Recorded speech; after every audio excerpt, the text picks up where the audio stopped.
Hello everyone, it's me, Lancer737, and today is Monday of the fourth week in Ordinary Time, February 1st, 2021. I'm reading the daily passages from the United States Conference of Catholic Bishops. The first reading today is from Hebrews 11:32 through 40. Brothers and sisters, what more shall I say?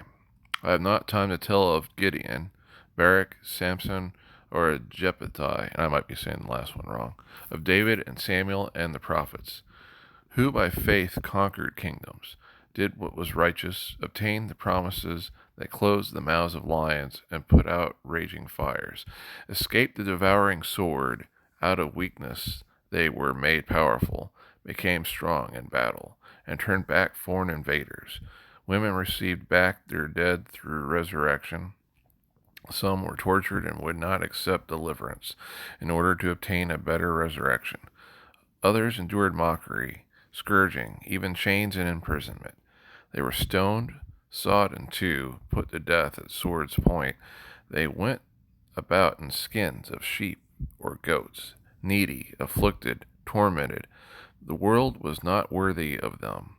They wandered about in deserts and on the mountains, in caves and in crevices in the earth. Yet all these, though approved because of their faith, did not receive what had been promised. God had foreseen something better for us, so that without us they should not be made perfect. And the final reading today is from the Gospel of Mark 5:1 through 20. Jesus and his disciples came to the other side of the sea, to the territory of the, I always forget this one, Gerasenes. I'm sure I butchered that, and I'm sorry about that. When he had got out of the boat, at once a man from the tombs who had an unclean spirit met him.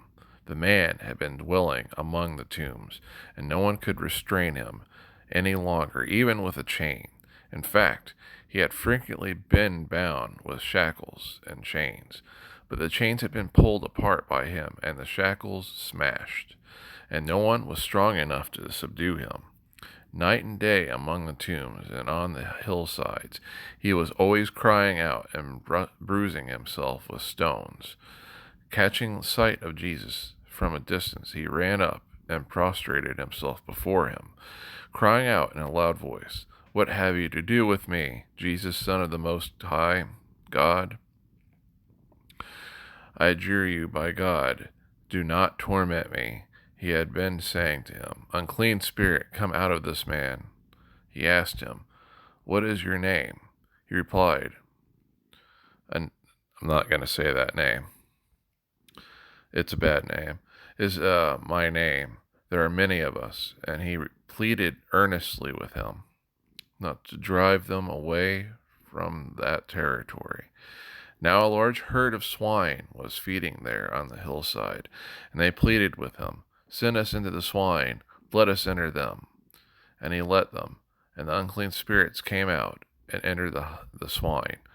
The herd of about 2,000 rushed down a steep bank into the sea, where they were drowned.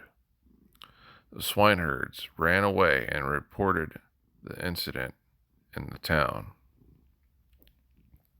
and throughout the countryside, and people came out to see what had happened. As they approached Jesus, they caught sight of the man who had been possessed by the name I'm not going to say. It's, like I said, a really bad name. You can read it, but shouldn't never say any of those names out loud.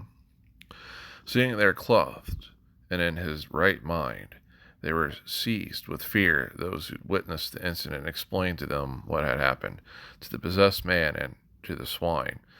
Then they began to beg him to leave their district, and he was getting into the boat. And as he was getting into the boat, the man who had been possessed pleaded to remain with him. But Jesus would not permit him, but told him instead, "Go home to your family and announce to them all that the Lord in his pity has done for you."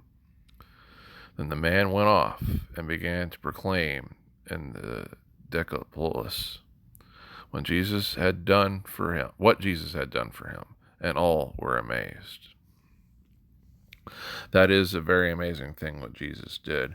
Um, I hope you enjoyed this reading and these passages. They're extremely straightforward. Not much needs to be added to it. And it's just another beautiful thing that our Lord Jesus was able to do that no one in the past was able to do. No one had the Father with them to be able to help that man that was possessed. And Jesus was easily able to fix him. Classic occurrence of good defeating evil. Anyway, I hope everyone has a good day, and peace be with you.